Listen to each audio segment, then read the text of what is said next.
La Germania, en la seva faceta urbana, no té, si ho mirem bé, un gran contingut social. Els termes en què la qualificà Escolano són vàlids, cuando el pueblo desenfrenadamente pugnó por entremezclarse en el gobierno de la ciutat. En una mena de cop d'estat municipal, els insurgents van designar dos jurats, un pels artistes, l'altre pels menestrals. Van posar un mercader al front de la taula de canvis. Abans, a més d'un mercader, hi havia un noble i un ciutadà.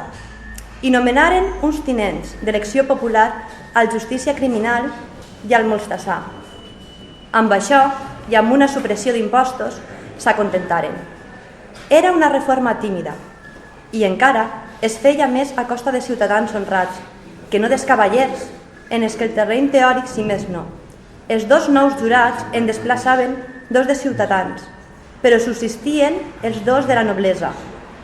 Decididament, el patriciat estava en plena decadència, tot i no ésser l'adversari declarat. Rebia la primera garrotada. És la violència de les venjances allò que, d'alguna manera, tenyirà de ràbia social, la revolta de la capital. L'animositat projectada sobre els aristòcrats fou només lleugerament sanguinària. Va esgravar-se, sobretot, en cremes de palaus i saqueig no massa exhaustius. Serà en el camp on la Germania prendrà un caire més truculent i on tindrà una justificació específicament social, d'atemptat a les estructures, per dir-ho a la moderna. En l'alçament gremial es destria, ja a primera vista, una aguda participació burgesa. Els caps dels avalots i de la guerra, Joan Caro, Guillem Sorolla, Vicent Peris, són reclutats entre els artesans acomodats. Caro, sucrer, posa al servei de la Germania quantitats de diner molt respectables, que prou denoten les dimensions de la seva fortuna personal. Alguns dels juristes més acreditats de València foren guies i consellers dels agermanats.